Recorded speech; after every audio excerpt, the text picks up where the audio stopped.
guys, I make girish. Ang ginamit ko nga pala dito yung Turkish, yung para din siyang rice. Pero Turkish siya. From Turkey, then hinaluan ko siya ng Egyptian rice. Tigalawang takal siya guys. Pinalambutan ko muna siya sa tubig, then tsaka ko nilagyan siya ng leben. Ito nga pala guys yung nilalagay ko dyan, no, leben. Ayan, leben. Fresh leben. Ang tagal na ito guys palambutin. Alam mo, sinalang ko to ay 4 o'clock. Then mamaya itong 7 o'clock tsaka siya maluluto. Yan, takpat ko na siya guys. Yan, then gumagawa din ako ng fish na. Yung pan-toppings niya. Yan. Butter naman nilagay ko dyan.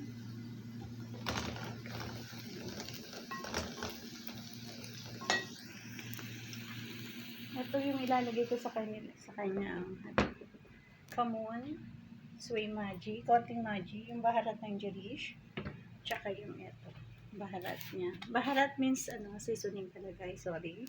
Ayan.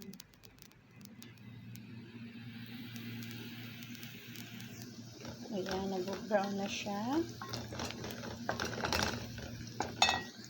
Okay na, lalagyan ko na siya ng seasoning.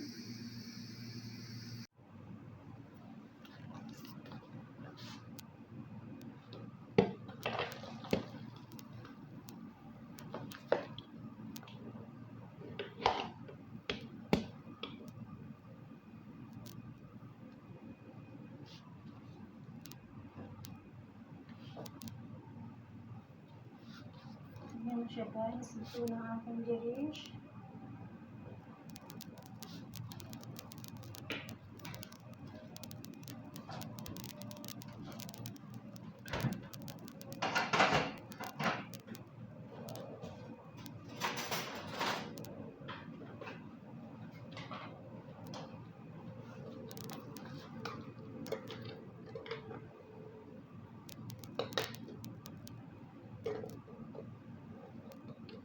Seven guys.